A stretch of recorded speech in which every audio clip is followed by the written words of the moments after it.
ago. What can we do to stop this from continuing? I'm supposed to be recovering. The rest of us are supposed to be recovering, and I can't do that.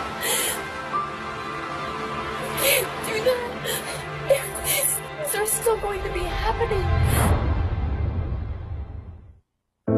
I know this might be really graphic to watch, and I know that this isn't really something people want to see, but this is what I have to deal with right now.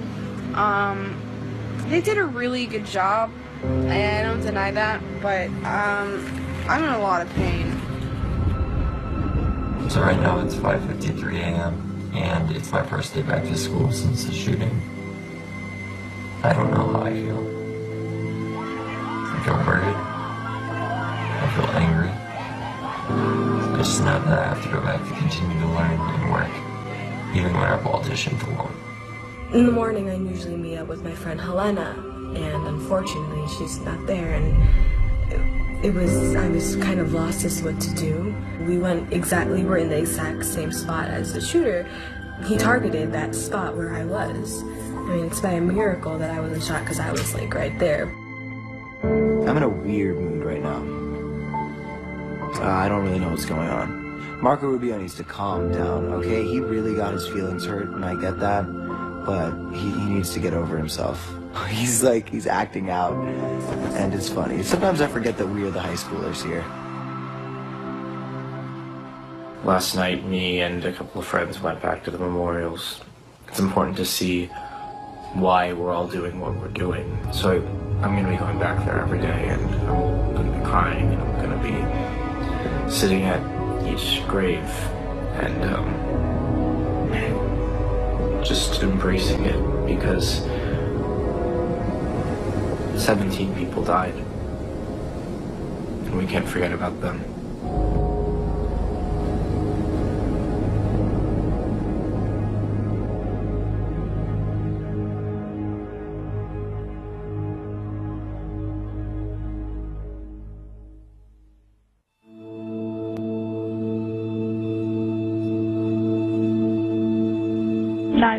What is your emergency? Yes, I just got a call from Douglas High School. A female on the line advised me that there's a shooter at the school. So we heard first two shots in the hallway behind me, and everyone froze. We were under the impression it was like some kind of drill, and then the third shot was fired, and that's when everyone in the room realized what was happening.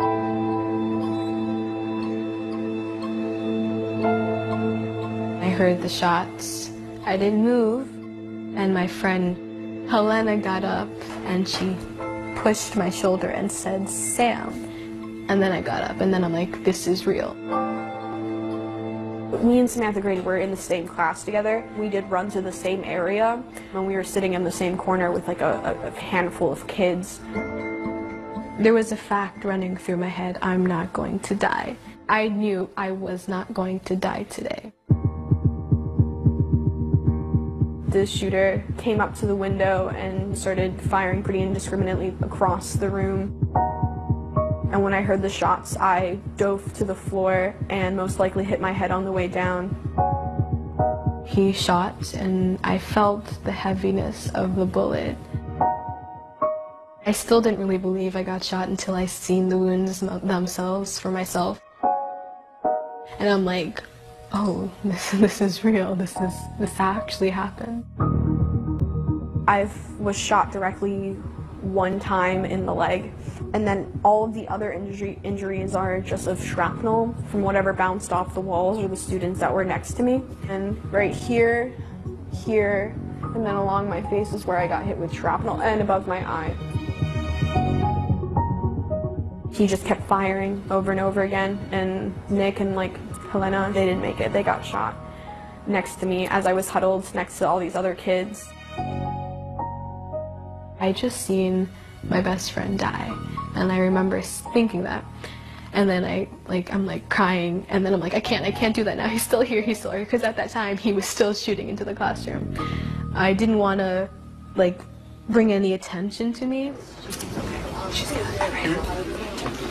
Has everybody told their parents they're okay? So right now we're in a school, an active shooter. It's not a drill, and it's currently. Hello. It's 2:52. Where are you I right now? I heard one gunshot. We thought it was a drill initially, but it's not. We don't know if the person's been taken down. Oh, Mom, please get home because there was an active shooting at the school, and it's safe right now. But I'm second. He's like, don't know, but I'm like, don't play. I started recording thinking that whether or not it was a drill didn't really matter, because if it was, I'd be able to expose what it's like to think you're in this scenario. And if it wasn't, I knew that if our 65 souls were left behind on that classroom floor, hopefully our voices would echo on. At around 2:30, we heard a gunshot in my AP Environmental Science class. We heard more gunshots, and that was when we realized this was not a drill. This was life or death. My daughter's called me and texted me that there's a shooter. She's hiding in the back of a closet. Yes, sir, they are. The police and fire department are on scene, working an active shooting incident. Oh my God. Oh my God. Student in classroom 1255 says somebody's pushing on her door. Is that a police officer? Yes, that's going to be us. 1255 is going to be us. Have her open her door. Have her open her door right now. Yeah.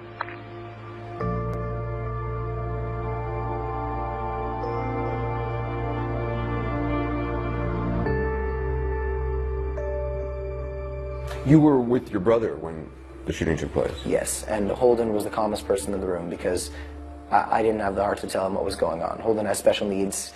I couldn't tell him that there was a shooter. We had no idea where the shooter was, and we were hearing loud noises. Every time there was somebody walking past our door, we didn't know if it was going to be the person who was going to execute us. I just got a call saying that there was a school shooting. Yes, we're aware of the case. So it's true? Yes, sir. There is a school shooting in Parkland.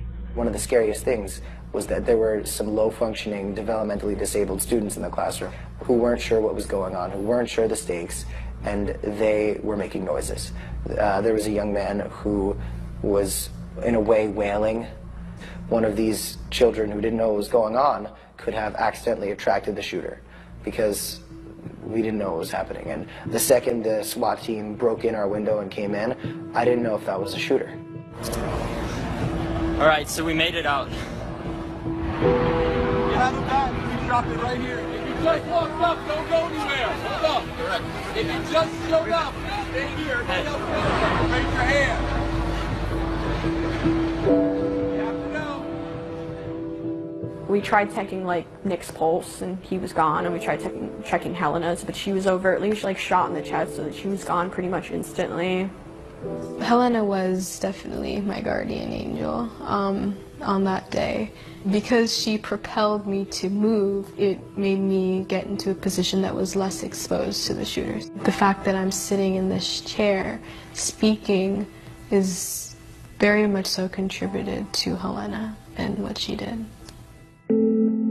Fire Rescue has set up a command post here and is treating the injured. And For like 20 minutes, I had to sit in a corner with 2 dead bodies next to me, covered in blood, bleeding on everyone else until the SWAT team got there.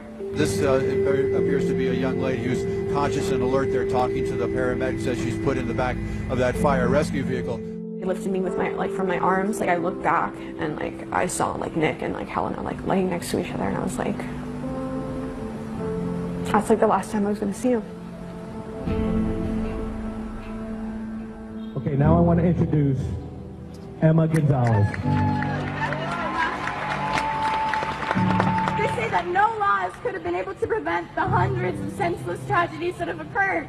We call BS that us kids don't know what we're talking about, that we're too young to understand how the government works. We call BS! The idea of a march came 5 days after the shooting. We have to do it all across the nation so our voices will be heard. This revolution had begun, and it was never going to stop. I hope to take this experience and make the hugest difference I can. I want to do more than anyone could ever do. Yeah, you'll take this and put it to an incredible cause, because what you've seen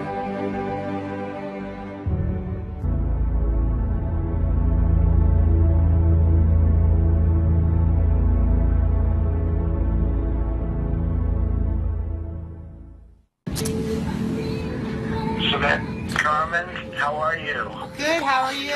Okay? Yes? Yeah, I'm okay. Good. I spoke with your governor, and he said you're a fan, but I'm a fan of yours, okay? I just wanted to make sure you're good. So, were you very seriously hurt? I was so lucky, like I got shrapnel in the back of my eye. I was so close to losing my legs and my eyes, but it's a miracle. So you saw this whole thing taking place, you saw him, right? Yeah, I saw the shooter, I saw when he shot my friends, I saw he was aiming through the window and everything. And you're gonna be, Samantha, you're gonna be okay. I mean, ultimately you're gonna be fine. Yes, right? I hope to take this experience and make the hugest difference I can. I want to do more than anyone could ever do. Yeah, you'll take this and put it to an incredible cause, because what you've seen, boy. I was in the hospital, and I received a call from Donald Trump. I lightly kind of alluded to the idea of change to him, because I didn't want to seem like very aggressive, especially because I had just gotten shot. But like I was already riled up, like I was already so angry about it. And did you see rage? Did you see like a rage in his eyes or something, or? It's like he had absolutely no emotion at all. No emotion. None. No emotion whatsoever. Boy, oh boy. What a sick puppy that was. What a disgusting person. Well, we're really happy you're okay, and I mean, it's just incredible. Okay, now I want to introduce Emma Gonzalez.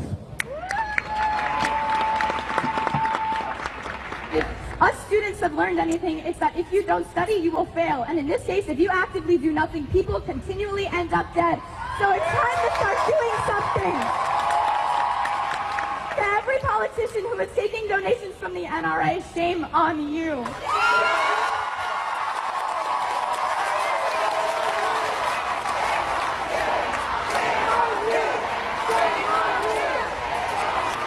Politicians who sit in their gilded House and Senate seats funded by the NRA telling us nothing could have ever been done to prevent this, we call BS.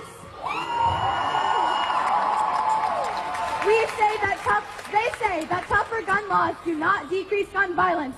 We call BS. They say a good guy with a gun stops a bad guy with a gun. We call BS. They say guns are just tools like knives and are as dangerous as cars. We call BS. No, they say that no laws could have been able to prevent the hundreds of senseless tragedies that have occurred. We call BS. That us kids don't know what we're talking about, that we're too young to understand how the government works. We call BS. If you agree, register to vote. Contact your local congresspeople. Give them the peace of your mind.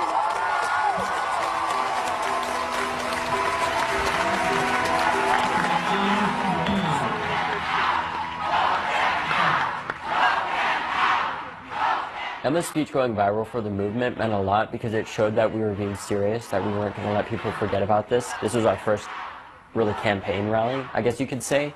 The idea of a march came 5 days after the shooting, but what eventually happened is more and more people started signing up, and then we started getting supporters like George Clooney, Oprah Winfrey. After having all the initial momentum and say 3 days after, before the real criticism started coming in. Social media accounts picked up false claims that students who saw their friends and teachers die were crisis actors. The suggestion that some of these students' grief has been co-opted.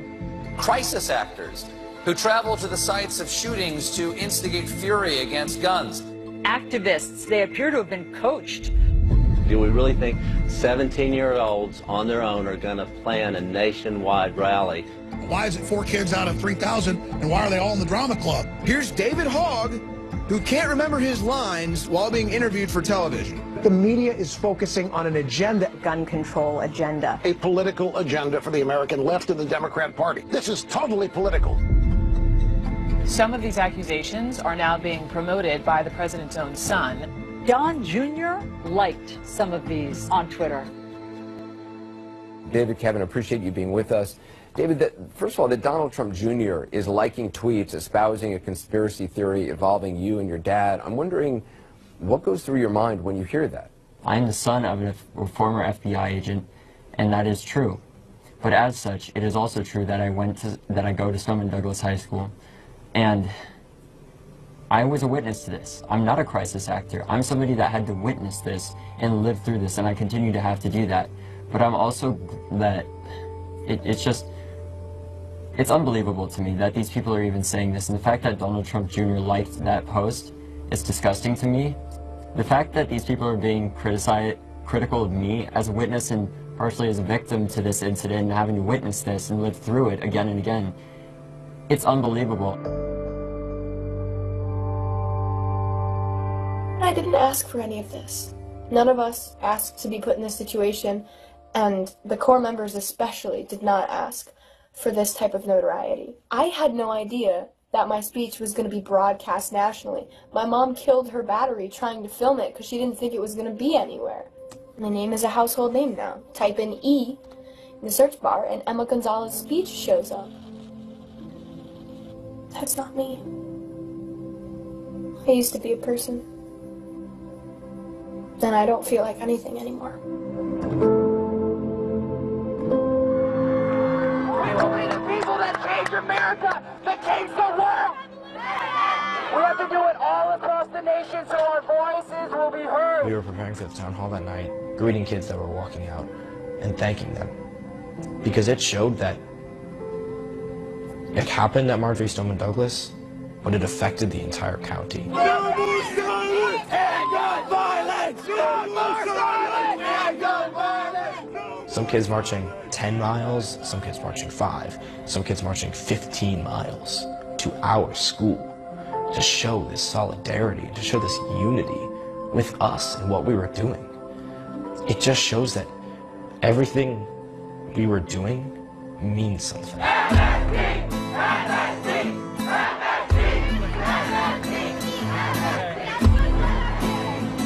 It was completely word of mouth. We got texts saying, oh, come, let's go to Tallahassee. It was a week after the shooting. Some students went to Tallahassee to try to lobby lawmakers.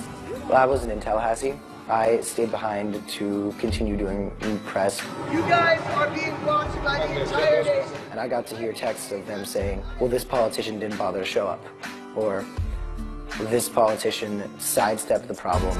We are MSD, we're here to make the victory. We are MSD, we're here to make the victory. We are MSD. I got to see just how filthy and pathetic our lawmakers are.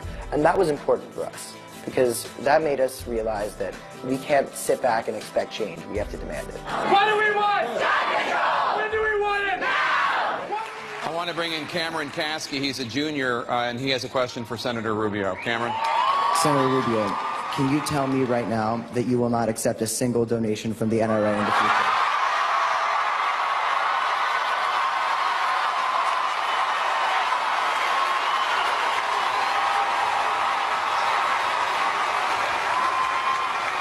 The question is about NRA money. So, number one, the positions I hold on these issues of the Second Amendment, I've held since the day I entered office in the city of West Miami as an elected official.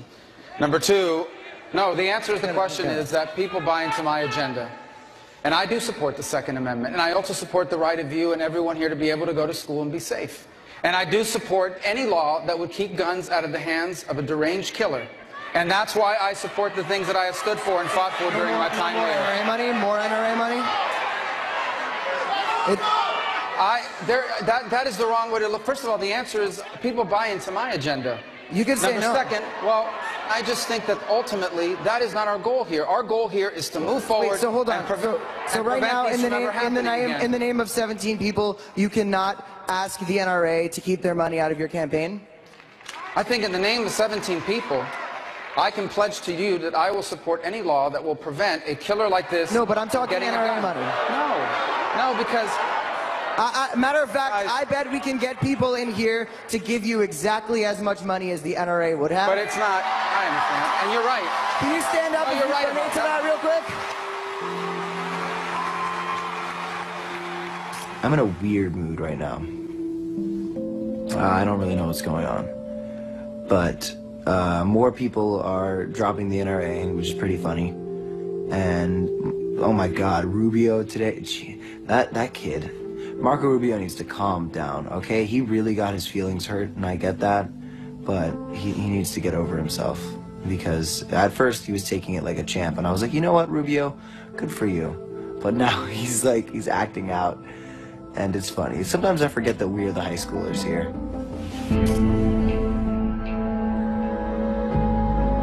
I can't deal with this continuing to happen. This should have been fixed years and years and years ago. I can't do anything.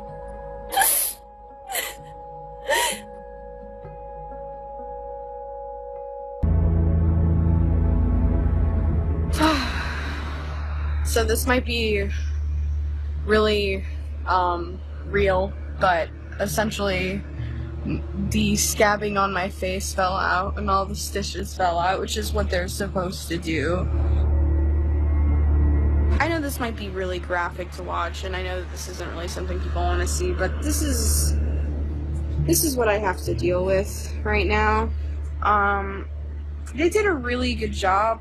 I don't deny that, but I'm in a lot of pain, and like I've never been faced with this kind of pain before, and I just wanted to tell you that like this shit hurts, and I'm not feeling it.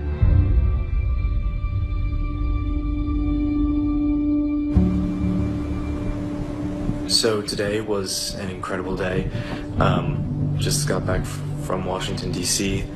I was able to speak to the Democratic caucus today, which was absolutely incredible, and Speaker of the House Paul Ryan, who met with us and spoke with us about policy, which was a very good meeting, and we're going to get a lot done in this country. As I'm about to go to sleep, I just need to remember that I'm going back to school tomorrow, and it's going to be scary. It's going to be tough, but I'm going to get through this, and I'm going to survive, and it's going to be okay. Just got to lace up my shoes, put on my pants, put on my shirt, and head out, because if I don't go, then who's that helping? It's not helping anyone. It's only hurting myself, so I need to go.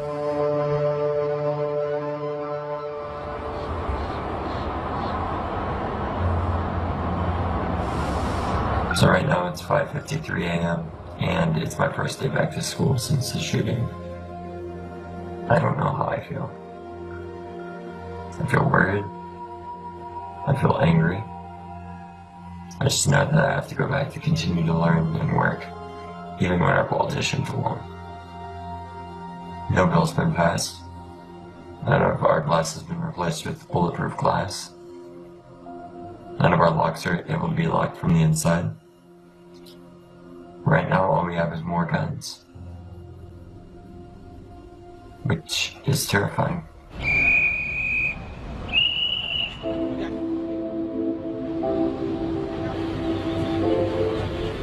Hey, I've got school today for the first time since, Valentine's Day. Last night we had our first meeting as a team in maybe 4 or 5 days, but you gotta remember, right now that feels like forever, so it was good to be with everybody. And, we're going to school is gonna be interesting. Probably gonna be bittersweet, hopefully not just bitter. So today was the first day of school.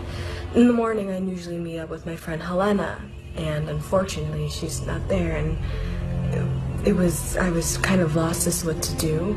I mean, the first thing I do as soon as I get to school is text her, like, oh my goodness, where are you? And then I wasn't able to text her, and I had to keep reminding myself of that, which is not a good reminder.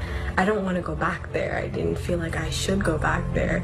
Walking into the class in which all the people there, we had the same experience, we're kind of like family. And it's good to know that other people went through the same experiences as you did, especially in that corner. We went through a lot together. We literally went through a gun shooting together.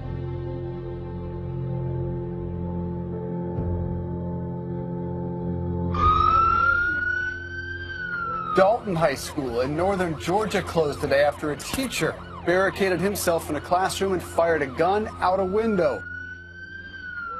I got home a little while ago, and I found out that there's been another shooting at Dalton High in Dalton, Georgia. I'm so close to losing my mind, and nobody seems to know about it. I don't want to be the person to tell my friends that this happened again. They're just getting back into their daily lives. I can't tell my friend who was crying in class today, hugging a support stuffed animal, that this happened to somebody else. Thankfully, nobody died in Georgia, but I can't deal with this continuing to happen. This should have been fixed years and years and years ago. And the fact that there are politicians who still openly support the opposition against us.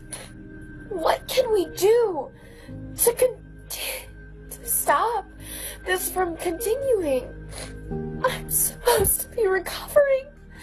The rest of us are supposed to be recovering. And we can't do that. We can't do that if these things are still going to be happening. And the fact that they are still happening.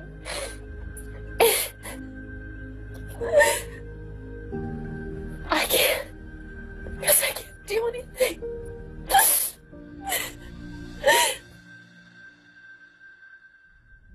Buildings don't have a pulse. And they don't have arms or legs, but it always feels like it's gonna run towards me, you know what I mean? In a way. Even though it's just a building. I just need some kind of closure, some kind of explanation that I know that I'll never really get.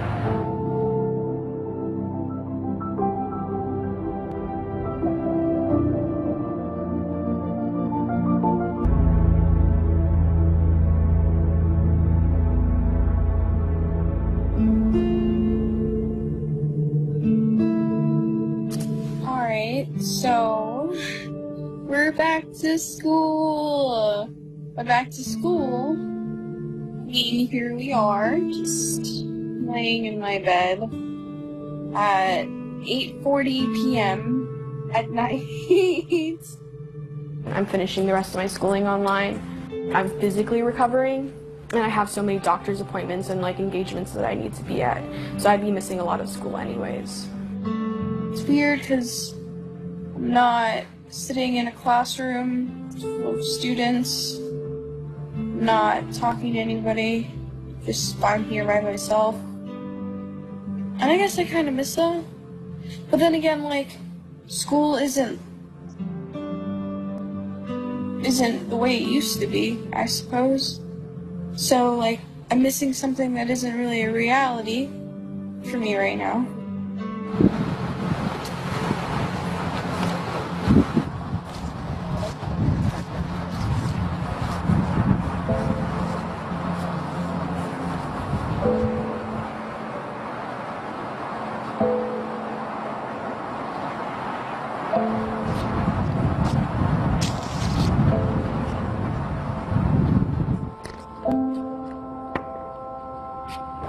It's weird that buildings don't have a pulse, and they don't have arms or legs, but it always feels like it's gonna run towards me, you know what I mean? In a way. Even though it's just a building. I've grown up with this building. I've had so many classes and so many experiences. There's so many good memories associated with it, but now every possible good memory you can have in that building is completely canceled. There's no way you can fix what's been done. I just need some kind of closure, some kind of explanation that I know that I'll never really get.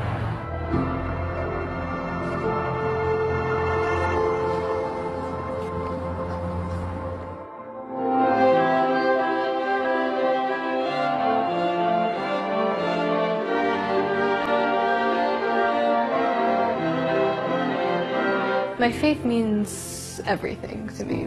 God, in my opinion, he's the one who really saved me during the whole incident that occurred. And the fact that I didn't get hurt as badly as I could have is, in my words, a miracle. There was a shooting at Marjorie Stoneman Douglas. I was in a classroom in which the shooter shot at, and I did get shot twice. No matter what you go through, You don't even know what's behind the scenes, but God knows everything. So I hope this song encourages you. God is too wise to be mistaken. If I didn't have my faith, if I didn't have the support of the church, I wouldn't be as sane as I am at the moment. One thing that I've heard, that you have to forgive the person who did it. I forgive him in the sense that I'm not completely overwhelmed with anger just at hearing his name. Although I'm still angry right now because of everything that happened, but it's a different type of anger. It's the anger that drives me to do a movement, to go forward. That's the anger that I have now. The Never Again movement is very, very important to me, because if certain things were already, you know, solid, like gun laws having less loopholes, I would still have my best friend next to me. I don't want anyone else to experience what I have experienced. 67 yeas, 15 nays, Mr. Speaker. So the bill passes. This bill would raise the age to purchase a firearm to 21 years old from 18 years old. It would require a 3-day waiting period to buy a firearm. Will allow teachers to carry guns. To the students at Marjorie Stoneman Douglas High School, you made your voices heard. You didn't let up, and you fought until there was change. You helped change your state. You made a difference. You should be proud. Now let's sign the bill.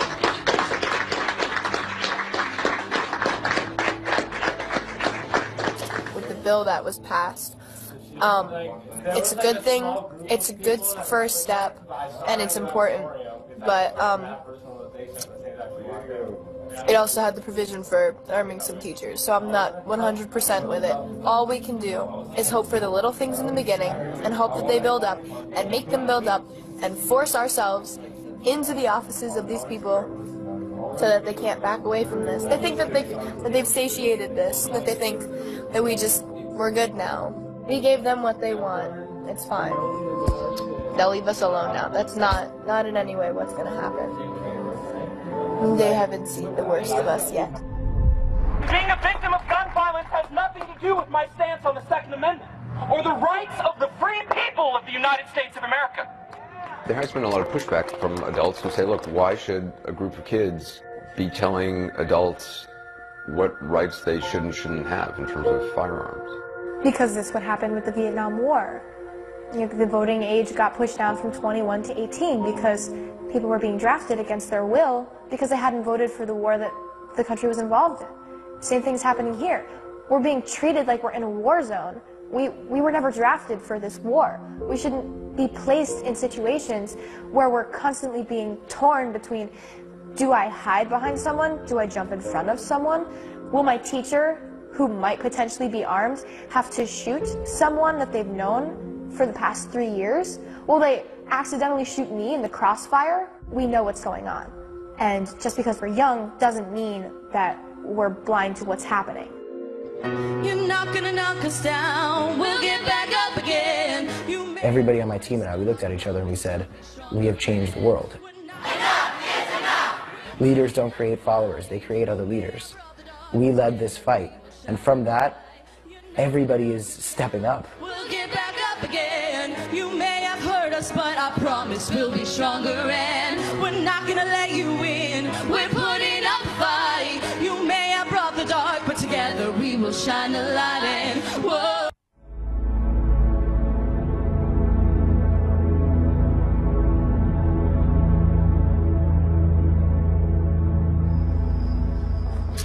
Hey everyone, it's Cam. I'm going home right now. Just thought I would, explain how the day went. We were all working on things together today. It was a good day because any day where we're all in the same place is good. We don't get enough of we get plenty of those, but we don't get enough anymore. We're so effective when it's all of us together that we need to make sure we prioritize that.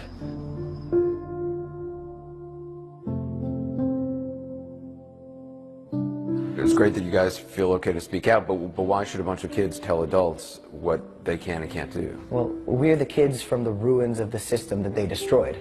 If you look at the American political system right now, it's manipulation, lies, deceit, corruption, they failed. At the end of the day, that's the word to use, failure.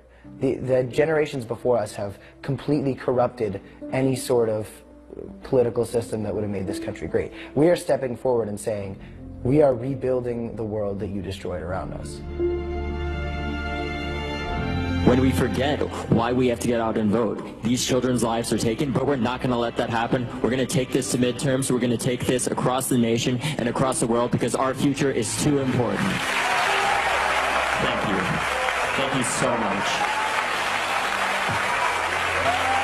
So after we started the movement, there were a few other people that were like, hey, I can't make it to DC, so what can I do in my city? And we eventually came up with the idea of sister marches, which is basically marching in your own city, starting your own march.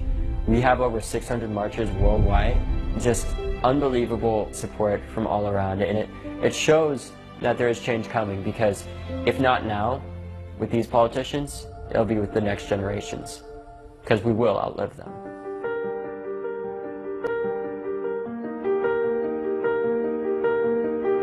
Look at the live pictures right there from Parkland, Florida. Students walking out of class to protest gun violence.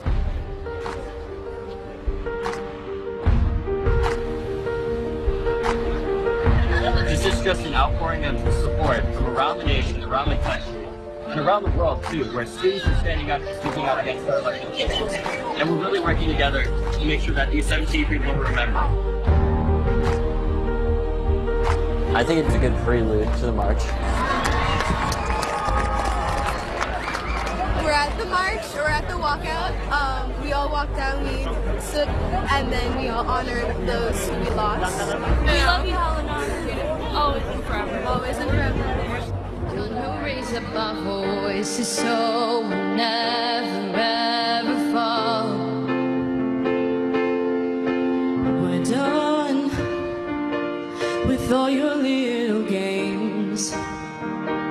We're tired of hearing that we're too young to ever make a change. Students from Florida to California have marched out of their classrooms today. At a time when the country is politically divided, an unprecedented sign of unity by students across the nation. 17 minutes of protest to honor the 17 victims of the massacre. You may have brought the dark, but together we will shine the light. At this point, us as students and us as future voters, our ideas are not being represented in office. In fact, they're getting us killed. They're getting us shot and injured and mentally scarred forever. And how is that fair to us? It's not. And that's when we put our foot down. That's when we decide that enough is enough, and that never again is a legitimate phrase. You're not gonna knock us down, we'll get back up again. You may have hurt us, but I promise we'll be stronger. And March 24th will be a success. How? If what? When we see the enormity of how far it reaches, how many people go out in the streets. You want to see the streets full. I want to see the streets filled with people. Even if you can't march, like just walk outside of your house. That counts. It will be alright. Stand up for one another and we'll never give up the fight. So for you to see schools around the country, kids around the country walking out, that had a big impact. It was, everybody on my team and I, we looked at each other and we said, we have changed the world. And I say this all the time, leaders don't create followers, they create other leaders. We led this fight, and from that, everybody is stepping up. We're not gonna let you in, we're putting up a fight. You may have brought the dark, but together 17 people died. And we can't forget about them, because without them, change wouldn't happen. Change is happening. I can see it on the horizon. We can't let people forget about the 17 that sacrificed their lives. And I think that is the most important thing. We will shine.